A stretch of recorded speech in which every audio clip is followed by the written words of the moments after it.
Hello everybody, welcome to Coco's Crochet. I'm Litza and tonight I'll be bringing you my answers to the M&M stitch tag. So grab yourself a drink, a little project to work on while we hang out together and I give you answers to 10 questions. Now, if some of you haven't already heard of the hashtag M&M stitch tag, I'll let you know what it's all about and then we can get on with the answers. So about a week ago, our friends Sam and Mike over at Manfors Makes, they created this little tag so that we could all share our answers to what our favorite and least favorite stitches are, whether they be crochet or knit stitches, because some of you are by stitch all. I certainly am not at this stage. I've only dabbled in knitting for a little bit of time. So all my answers will be crochet related and I will be using US terminology. Now, our friend Marny over at Marny's Crochet Corner, she tagged me, so tag I'm it. So stay watching just for a little bit longer because here goes, I'll give you all of my answers. Now, I have written all of the questions and my answers on my clipboard. I've got my pen as usual to tick them off. I have made myself a cup of tea in case I need a little sip along the way, but I won't be working on anything. I'll be concentrating on the questions and answers for you. So let me pop my glasses on and let's get on with it. So question number 1 is, what is your favorite stitch to use for wearables? Now, I had to have a little think about this because as we know, most of the basic stitches are used to create many versions of stitches and then they get a different name. But I had to bring it all down to the very basics. And for wearables that I've actually, so most of the wearables that I've crocheted over the time have been cardigans, jumpers, scarves, and beanies. And I've made them, like the majority of them, using the double crochet, the humble double crochet. So either on its own or in a sequence, as I said earlier, to use it, to create a little stitch pattern. And also like in a front post or a back post. So I believe that the double crochet, and I'm sure that most of us would agree, is just a very versatile stitch. So yeah, I'll go with the double crochet. So there's my question 1 answered. Now, the next question, question number 2, asks, what is your favorite stitch to use for household items? Now, I haven't had a huge experience in creating household items, but I have found that the lemon peel stitch, so those of you that may not be familiar with the lemon peel stitch, is one row you do so for the whole row you go 1 double crochet, 1 single crochet, and you continue doing that pattern to the end. And on the return you put a single crochet on top of the double crochet and a double crochet on top of the single crochet to the end of the row and continue backwards and forwards like that. And what I love about this stitch is that it does create quite a beautiful dense fabric. So for example, if you're making washcloths, and I have used it for washcloths, or if you're doing pot holders, especially if you do 2 pieces together and you sew them together, it would be very nice and thick, so it would keep the heat off the surface area. And also I'm not sure what they're called, but those mug rugs, I haven't made one, but I imagine it'd be quite a nice stitch to use for a project like that. So I'm going for the lemon peel stitch. Now question number 3 asks, what is your favorite stitch for blankets? Oh my goodness, well, the first thing that came to my mind, and I think that most of us would, is the granny stitch. So, like the granny stitch can be used in rows, but also it makes the beautiful granny square. And you can make a continuous granny square or smaller ones and join them together. And also, the granny stitch cluster, I guess you could call it that, is also used in the most common, well for me, the corner to corner blankets as well. So I'm going to go with the granny stitch. Now, question number 4. We're powering through these, guys. Number 4 is, what is your least favorite stitch? Now, I used to think that it was the single crochet, but I have been using it of late for many projects and I don't think that that's it. So I had a little think about it and I have to say that it is the waistcoat stitch. That is the one, if you're not familiar with it, where you do a row of single crochet, and then on the return you poke your hook in the center of the stitch. So not on top where the little V is, you don't on top, so in the center of the stitch. And as you create another single crochet, in essence it makes a fabric that looks like it's knitted. Now I did try this many months ago because my future daughter-in-law and I thought it'd be a nice way to create a little cardigan for her to have the knitted look.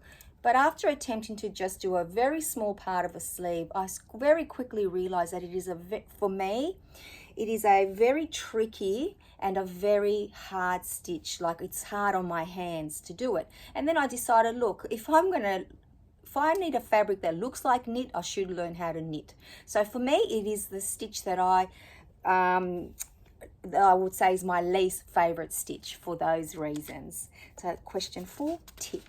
Now question 5 asks, what is your least favorite stitch, as in a way of joining pieces together? So I immediately thought if I had some squares, and I have used, I don't know what the name of it is, but I'll describe it, in the past to join squares together. It was a very lacy stitch, so basically it was quite a few chains, and then you connected it all the way across, and I didn't really like that the pieces weren't close together, because I personally prefer when I stitch together my pieces to have a fabric where they're close together or touching. So although I don't know the name of it, apologies, it's like anything that looks very lacy or too many chains when I'm joining any pieces together. So that's for a blanket, not for a wearable, obviously. So I went with that one. Now, question number 6 asks, what stitch have you not tried but want to? Now, there are many stitches that I'm sure I haven't tried, because even as recent as our last podcast, our friend Shirley introduced me to the wheat sheaf stitch, which I definitely want to try. And I haven't tried the Suzette stitches yet. There's the waffle stitch, and they all just came to mind. So I'm not going to waffle on, guys, but there are quite a few stitches. But if I have to say the most current one, it would be the wheat sheaf stitch. So I'm looking forward to trying that one because it looked beautiful in the blanket that Shirley had created. So thank you for sharing that with us, Shirley. Now, question 7 asks, what type of crochet stitching do you most enjoy? Now, I really enjoy mosaic and tapestry crochet, but I don't do it as often as I'd like because I actually have to be 100% focused on either the pattern that I'm reading or the YouTube tutorial. So because of time constraint, I don't do it as often as I'd like. I have done it and I will do it, but like, it's one that I have to allow a good block of time to do it, and I really do enjoy it when I do it, and I love the end result. So that's number 7. Now, number 8 asks, what stitch most impresses you in crocheted pieces? Now, this one for me, it's not one stitch. It's actually Tunisian crochet. And I would love to make, many projects using the different Tunisian crochet stitches. And I guess I'd probably have to start off with the most basic one because I'd love to be comfortable in using them and creating beautiful projects. So at this stage, I haven't dabbled very much in Tunisian crochet. So that's what I'm going to go with. Pretty much all the stitches from Tunisian crochet. Now, number 9. We're nearly there, guys. Is there a stitch you loathe doing and will avoid patterns that contain it? Now, it's definitely going to be the same answer, which was the waistcoat stitch, but I would not avoid the pattern. What I would try to do is I would find a suitable substitute to create the pattern, whether it be a wearable, or a household item or what have you. And then I would create a version of that pattern to have like the same end result. So I wouldn't totally avoid the pattern. I would try to substitute that stitch because, if there's something that I fall in love with, I would really like to make it. And we know as crocheters, we are very versatile when it comes to that and pretty clever as well. So I would hope that I would fall into that category. And last but not least, question number 10 asks, what is your most favorite stitch, basic stitch or in a combination? So my answer to this is going to be that I enjoy crocheting the crossed double crochet. Now those of you who are not familiar with it, so basically you have your chain, and what you do is you skip a stitch and you double crochet in one, then you cross over with your yarn and hook and put a double crochet in the stitch that you just missed, and you create a little cross, and you do that all the way across, and then you continue to do that. Now I have used the crossed double crochet in blankets, in beanies, in can cozies and cup cozies, also oh my goodness, what else? I'm sure there's other things. I absolutely love the look of the stitch. Did I say bags? I've used it in a bag as well, or a tote.